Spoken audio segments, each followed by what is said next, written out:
E aí galera que assiste meu canal, tudo bem com vocês? Não, vocês não estão no canal errado. Vocês também não estão em um canal. Vocês estão assistindo Monitoria. E eu tenho uma boa notícia pra você. Se você estava esperando me encontrar na faculdade às 2 da tarde, em plena sexta-feira, não vai, cara. A aula agora é AD. Eu tô usando aquelas câmeras antigas, sabe? Aquelas câmeras de mão, que era revolução e tal. Mas eu tô usando ela porque a resolução é bem baixinha, então o vídeo não vai ficar tão pesado pra eu editar. Isso dá trabalho, cara. Dê valor, dê like aqui ó, no meu canal pra eu atingir 1 milhão de inscritos. Mentira. Vamos entender o que é metodologia, o estudo dessa matéria, que é uma matéria pra vida. Sim, cara, metodologia pra sua vida e você vai entender hoje por quê. Vou te explicar. Eu não sei como é que Bárbara vai dar a matéria pra vocês nesse semestre. E outra coisa, vocês estão com uma professora maravilhosa, cara. Então deem valor, aproveitem ao máximo. Acho que vocês só vão pegar ela novamente no 4º semestre, se eu não estiver enganado. Uma das melhores professoras da faculdade e uma das melhores pessoas que vocês podem encontrar na vida de vocês. Vá por mim, bote fé. Tô sendo monitor do 1º semestre de metodologia. Não me apresentei, meu nome é Ícaro, 2º semestre, prazer. Porém, eu não sei se ela vai pedir para vocês escreverem um artigo, se vocês precisam fazer uma pesquisa, mas vamos entender desde o começo e caso a gente chegue lá, a gente vai aprimorando os estudos, ok? Então, toca o pau na mulamba, passa a vinheta. Uma água, produção, por favor. Bora largar de conversa. O que é metodologia? Vem da palavra método. O que é o método? Os meios, os caminhos para se atingir um objetivo, junto com o sufixo logia. O que é logia? O estudo detalhado de alguma coisa. Biologia, meteorologia, embriologia, preguiçologia. Não sei se existe, mas é uma prática tão antiga. Então, a primeira coisa que você precisa entender sobre essa matéria é que metodologia é uma matéria de decorar procedimentos e conceitos. Então, quando você pegar seu slide, você for estudar e você ler aquilo e você não entender o que é para você aprender, o que é para você entender, se tiver um conceito ali, pode ter certeza que é isso que vai cair na prova. Se tiver ali uma sequência de tarefas, é aquilo que vai cair na prova. Você tem que entender quais são essas etapas do processo. E você vai entender com a matéria de metodologia que todo resumo, todo artigo, ele tem um padrão, ele tem uma sequência, ele tem a sua metodologia. Então vamos para o slide. Ciência, todo conhecimento adquirido de forma sistemática proveniente dos fenômenos da natureza, sociais, biológicos, físicos e químicos.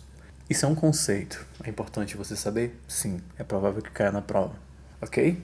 Se não for dessa forma, vai ter uma múltipla escolha e vai ter lá todo conhecimento adquirido de forma sistemática proveniente dos fenômenos da natureza, sociais, é o quê? É ciência? Confrontação? É um método? O que é isso? E aí você só vai saber responder se você souber qual é o conceito de ciência. Na ciência, o conhecimento ele é provisório, ou seja, ele não é definitivo. Ele é uma metamorfose ambulante. Ele é dinâmico. Ele está sempre se modificando. Não se baseia em achismos e interfere diretamente na vida do ser humano. Metodologia científica é um estudo detalhado, sistemático e lógico, não baseado em achismos e que é validado em teorias científicas.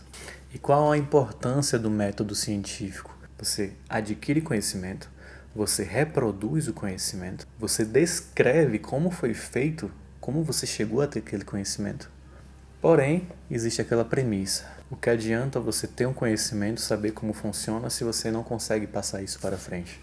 Então, a graça do conhecimento teórico, do método científico, é você poder divulgar, você poder passar esse conhecimento adiante. Então, o método científico ele tem uma ciclicidade. Observação do fenômeno, formulação de hipóteses, instalação do experimento, coleta de resultados, análise estatística dos dados, conclusão, resolução ou entendimento do problema. Vamos lá. É uma maneira que você tem de estudar, porque são muitas coisinhas para você estar lembrando, né? Uma forma de você memorizar as coisas é você usar alguns artifícios. Você pode associar as palavras com outras coisas.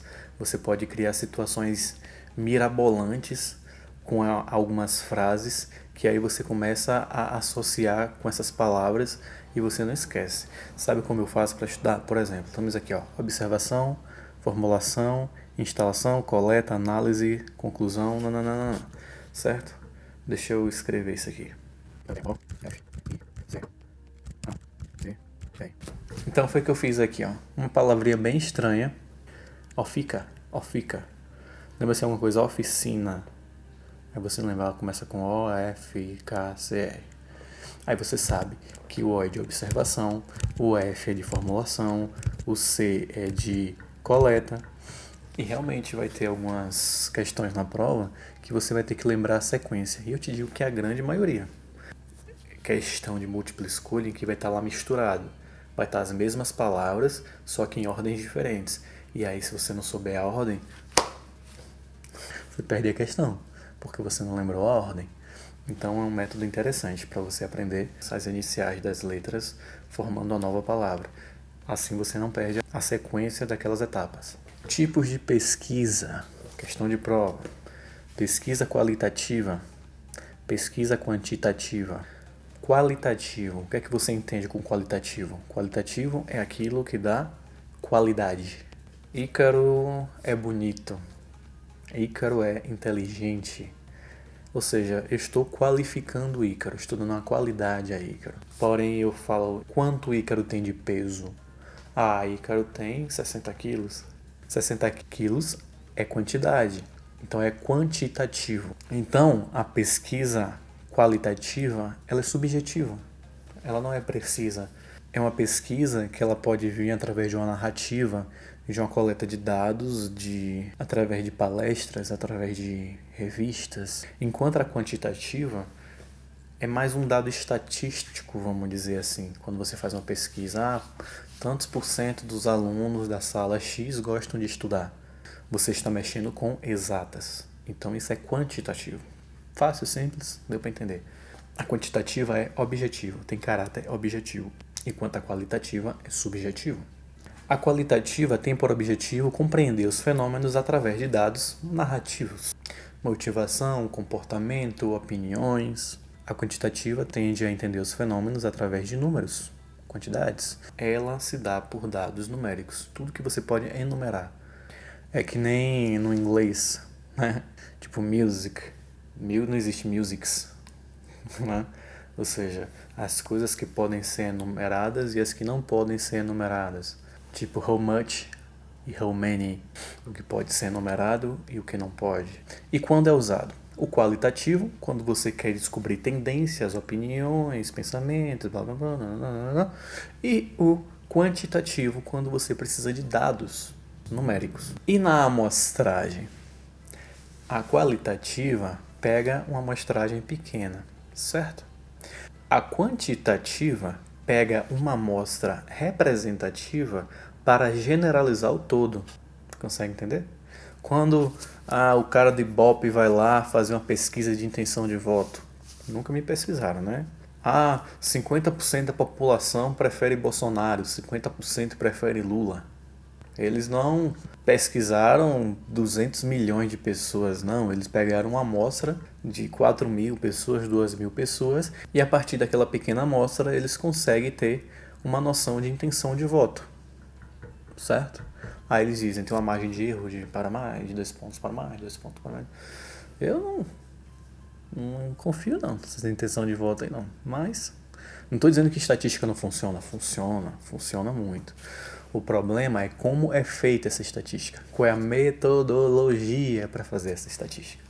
Se você faz essa pesquisa na frente de um clube de tiro, provavelmente 100% das pessoas que estão ali saindo daquele local vão ser Bolsonaro. Se você faz essa pesquisa em frente a uma sede da CUT, e todas as pessoas que vão estar saindo dali provavelmente vão ser Lula.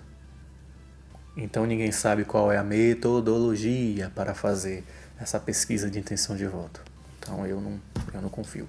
Nem acho que devia ser divulgada. Mas, enfim. Não só por isso. Pesquisa quantitativa, inferência e análise são de responsabilidade do pesquisador. Faz todo sentido biológico. A pesquisa qualitativa, ela é de responsabilidade de quem lê. É o que eu acho muito massa e muito sacana também no jornalismo atual. Como é que uma notícia ela é manipulada? Alguns jornais eles conseguem manipular a notícia apenas mudando a forma como é dada a notícia.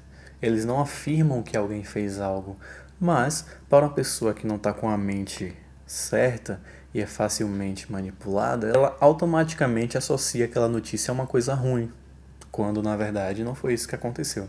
Por exemplo, Joãozinho foi assassinado. Ninguém sabe quem matou Joãozinho, nem se tem suspeitas. Aí vem um jornal e diz: a namorada de Joãozinho foi a assassina? Aí bota uma interrogação no final. E essa interrogação no final é que é o pulo do gato. A namorada de Joãozinho não tinha nada a ver com a história, mas por causa de uma interrogação no final, eles se safam de receber um processo. E as pessoas já começam automaticamente a associar a namorada de Joãozinho com o assassinato de Joãozinho. Por quê? Por causa daquela notícia tendenciosa. E onde é que está a responsabilidade da interpretação? A responsabilidade da interpretação é do leitor, que não deveria ser. Mas, assim como a pesquisa qualitativa, a responsabilidade é de quem está lendo. Problema de quem lê. A forma que ela vai ser interpretada é você que vai dizer. Já na pesquisa quantitativa, a responsabilidade é de quem escreveu, porque são dados precisos. 2 mais 2 é 4. Não é responsabilidade do leitor dizer que 2 mais 2 é igual a 4. A responsabilidade é do pesquisador.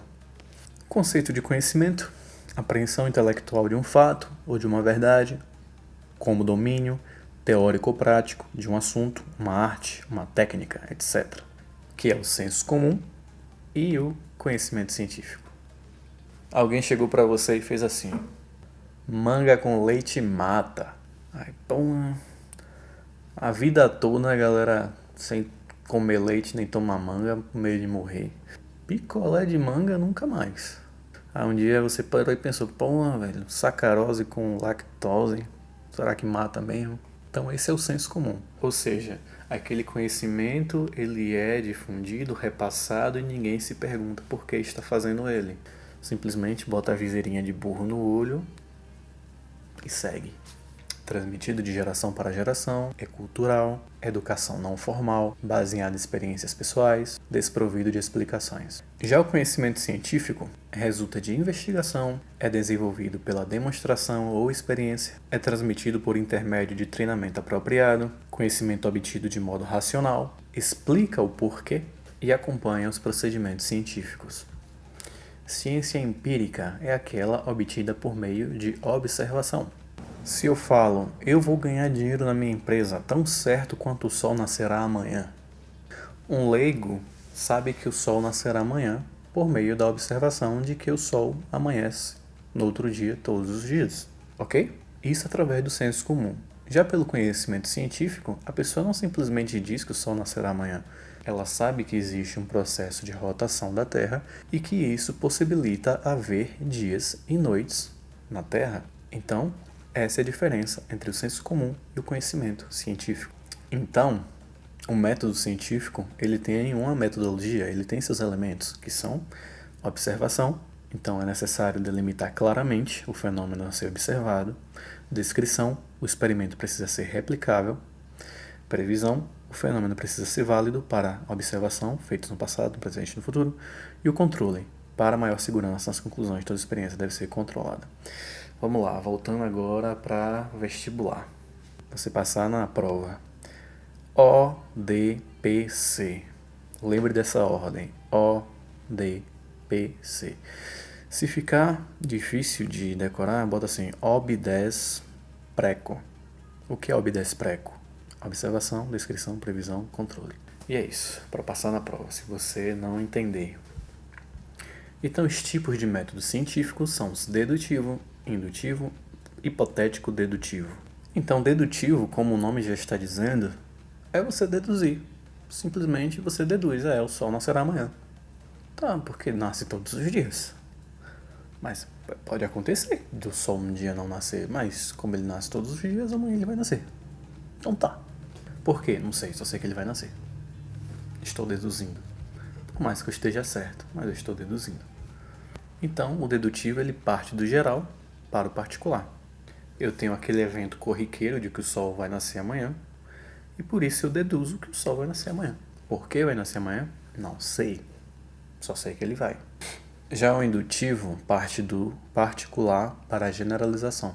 A Terra tem um movimento de rotação em torno do seu próprio eixo, e com isso há diferenciação entre dia e noite, e isso está acontecendo há anos e não tem previsão de terminar durante muito tempo. Então, a partir do conhecimento de que isso irá ocorrer durante bastante tempo, eu chego à conclusão de que o Sol também vai nascer amanhã. Eu parti do particular e cheguei ao geral. Eu generalizei. Olha a diferença do indutivo para o dedutivo. O dedutivo parte do geral para o particular e o indutivo parte do particular para o geral. Já o hipotético dedutivo, a diferença é que ele faz testes de hipótese, experimentos. E esse método hipotético dedutivo, ele tem suas etapas também. Tem a observação, formulação de hipótese e a experimentação. A partir da observação disso, você formula uma hipótese do que pode ter acontecido, alguma coisa que precisa ser testada, e então você vai para a experimentação, que é testar a sua hipótese. E por fim, a conclusão. Você precisa dizer qual foi a conclusão que você tirou de tudo isso. Simples assim. Chegamos ao final da primeira aula de metodologia. Cara, simples assim. Não se desesperem. Primeiro semestre teve muita gente que foi mal, mas porque não estava entendendo como estudar. Mas é isso, como eu falei, metodologia são conceitos que você vai ter que aprender e procedimentos. Aqui tem os conceitos e você precisa, por exemplo, você precisa saber o que é os elementos, as etapas do método hipotético dedutivo. Cara, tá dizendo aqui, etapas do método hipotético dedutivo. Então, cara, aprende as etapas. Observação, formulação, experimentação, conclusão. Então, cara, você precisa entender as etapas. Pegando isso aí, pronto, cara, ó, ripa na chuleta. Essa foi a primeira aula, depois a gente parte para a segunda. Eu acho que essa nem ainda é a mais interessante, tem aulas mais legais aí pra gente. Não deixe de dar seu like, se inscrever aqui no nosso canal, vamos atingir 1 milhão de inscritos.